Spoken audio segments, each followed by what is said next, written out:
We have a mini Olympia forming mid-season here in July at the Dubai Pro for a $40,000 cash prize for first place.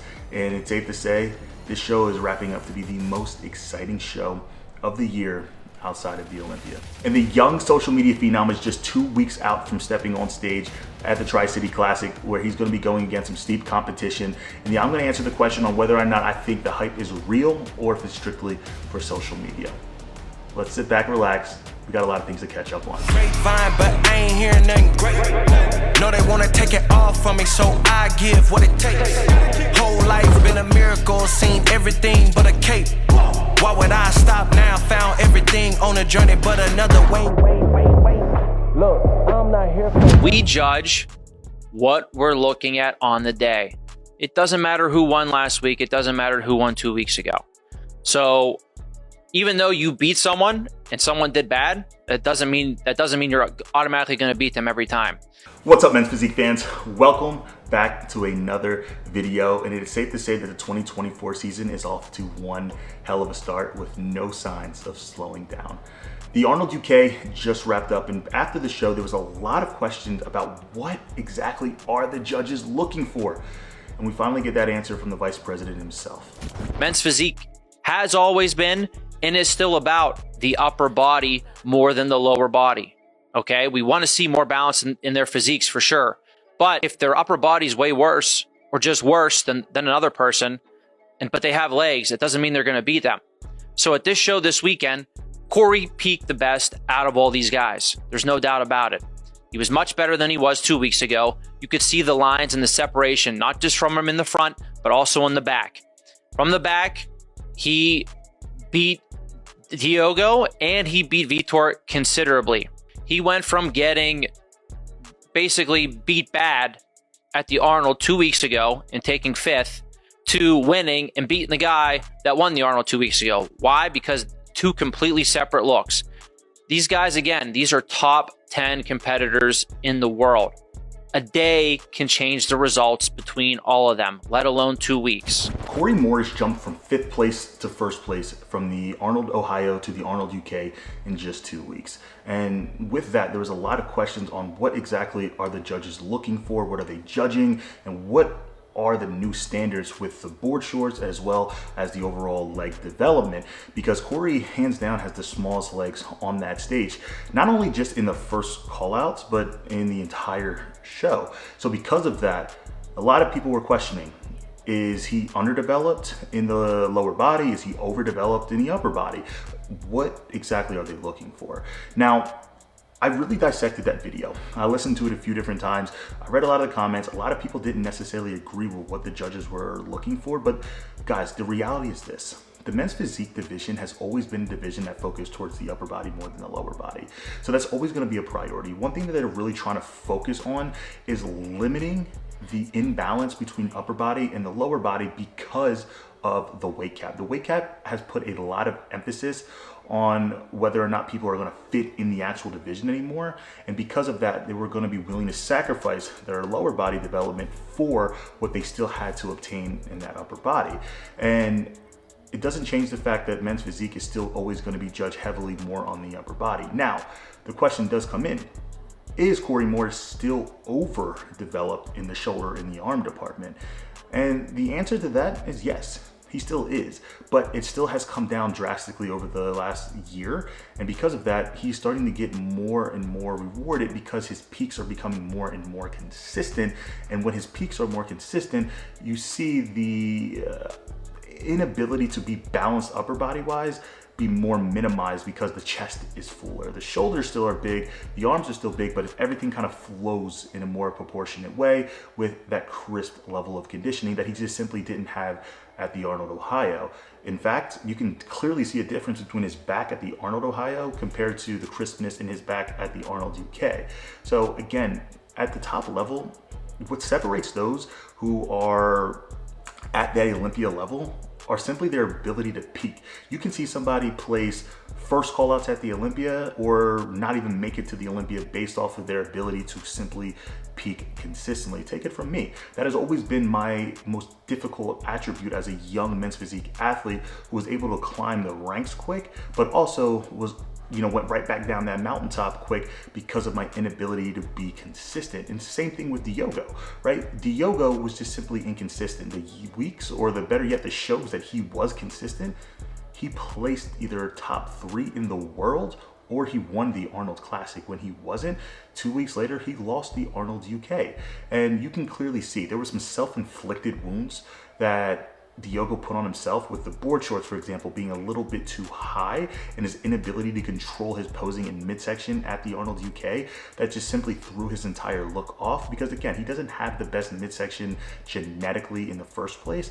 But when he does peak crisp and he is on point, you can clearly see the difference between primarily his midsection and his overall look and his detail, and it's something he just simply did not have. That, again, Corey Morris did have. And that's one thing we can give credit to Corey. He has been Mr. Consistent over these last 2 years. That's why you see him placing 12th places at normal pro shows to now not being outside of that top 3, maybe outside of the Arnold Classic, Ohio. But again, he's just been somebody when he's on, he's on. And it's very hard to beat him.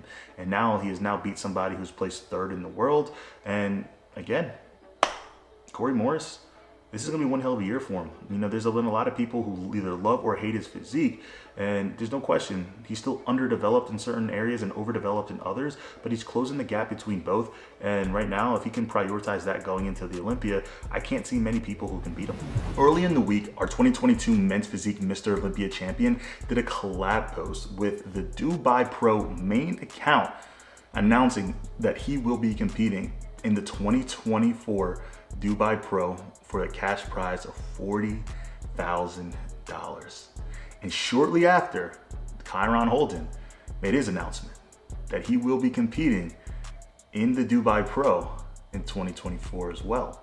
Now, there's also been rumors that Andre Ferguson, Jeremy Buendia, and recently Brendan Hendrickson, who put this post up on his story, which we can now confirm is the cash prize winnings, that he would be willing to jump into the show if that was accurate.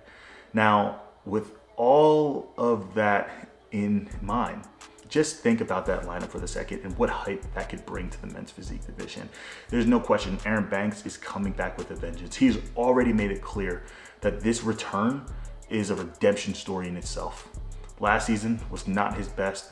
A lot of people did not like him based off his arrogance. This time he already vowed he's going to stay quiet and he's going to focus on doing the work.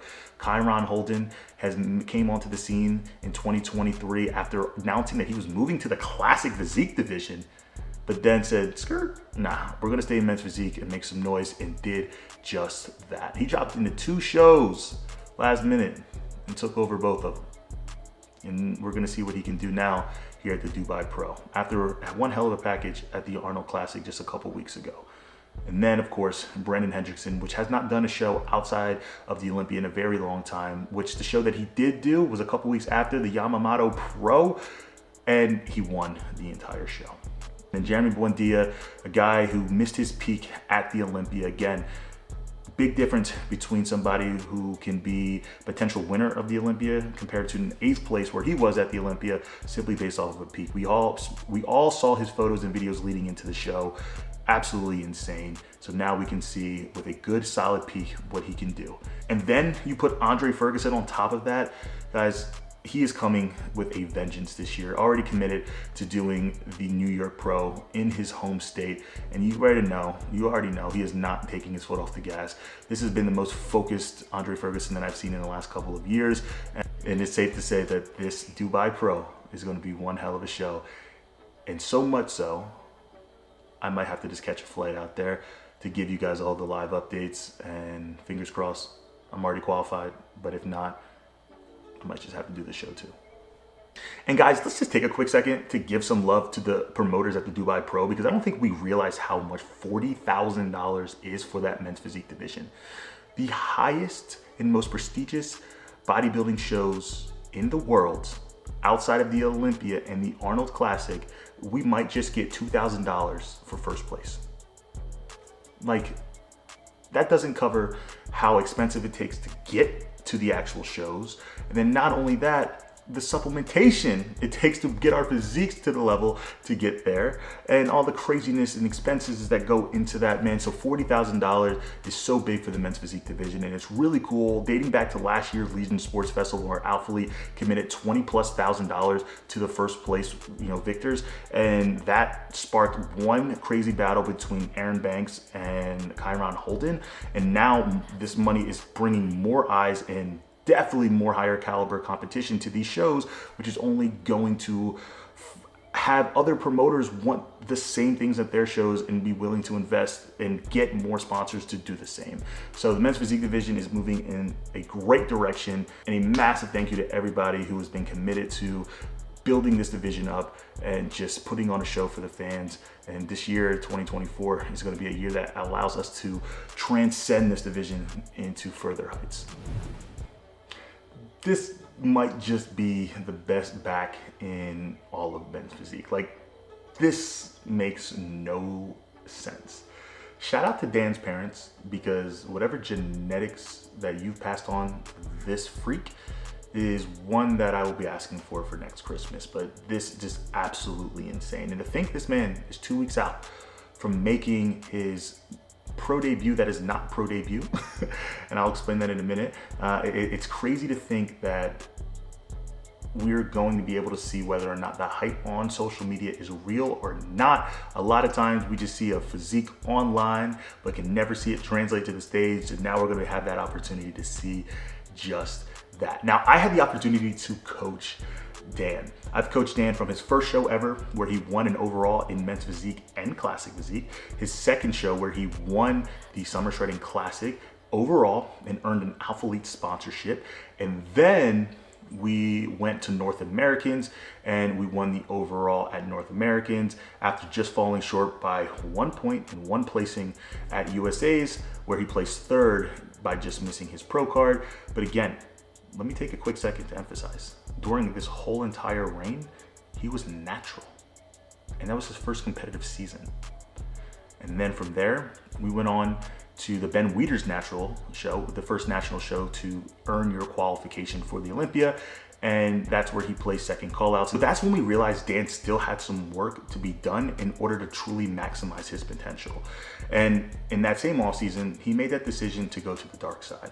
And we could see it clearly from the first couple months of making that transition. This man started to grow rapidly. And we knew that his look on the trajectory that it was going would likely not fit that division standard of men's physique anymore. So we decided to switch to classic physique, put a massive emphasis on growing the lower body, because we always felt like that was where it was going to be his home. And then we had a conversation deep into the off season about doing men's physique and making that one more push before going to classic. Now fast forward to today, 2 weeks out from the Tri-City Classic, Dan is looking absolutely insane, the best he's ever looked going into a show. And it's safe to say that there's going to be a lot of eyes on this young man. Now, there are some rumors, and rumor has it that Emmanuel Hunter, defending champion of the Tri-City Classic, will be going back to get his title. But not only that, the OG of all the OGs in the men's physique division, we have George Brown, who may or may not be doing this show. And then I did hear a little birdie, Clarence McSpadden, who will likely be the most conditioned guy on that stage, is looking to also jump into the Tri-City Classic. So at Dan's first, not so first pro show, he has an opportunity to knock off some top dogs. Because if he looks the way that he looks on social media, on stage, I don't know who can beat him. Because online, the man looks like a Mr. Olympia. So in a couple weeks, we're gonna have an opportunity to see if the hype is real. And I will say this, I've seen Dan in person. I know him personally. I know the work he puts behind his day-to-day. He's not slouching. He's coming for it all. And he's doing everything he needs to do, crossing his T's, dotting all of his I's. But I'm going to reserve myself, because it's a whole different story when you see these guys on stage, opening up in their front shot, opening up in their back shot, even though he might have one of the best backs online. I want to see how these guys compare when they are standing on stage next to professionals at that top level. And who knows? Maybe he can shock the world. All I will say is this: people who are doing that show probably aren't excited that he's doing that show. But Dan, there's a lot of eyes on this man, and I'm a firm believer that he can shake up a lot of things in this men's physique division. Before we get out of here, guys, something that I have been biting my tongue for a long time, but we are starting to get confirmation that the final samples are here and prepared for bulk order. So with that being said, a new board short company that myself and my business partner Dorian are starting will be hitting the scene in a couple of months. And guys, I cannot stress this. This has been something that I have been talking about for years, a passion project that I recently started bringing to life. And not so recently, because this has probably been in the works now for over a year, but this has been something that I've wanted to do for so long, and I cannot stress how excited I am to roll these out. You're gonna start seeing some teasers. The name of the company is Manifest Competition Wear, and one thing that I am making sure that I vow is, just like a lot of these brands are doing in the division of men's physique, but not only that, just in bodybuilding in general, they're bringing it up. They're making investments to help our athletes, and that's something that I vow to do. All right, and I want to make sure that those who wear the board shorts are wearing something with pride. They're wearing something that is the highest of quality and fitting of what the division is actually looking for. Board shorts for men's physique athletes, made by a men's physique athlete. I cannot wait to roll these out, guys. I love you. I appreciate you. Stay tuned. We're going to have more announcements about just that, the board shorts Manifest Competition Wear, coming very soon. If you guys have any questions about it, comment below. But trust me when I say it is going to revolutionize the division that I love so much. I love you guys. I appreciate you guys, and I will see you in the next video. Peace.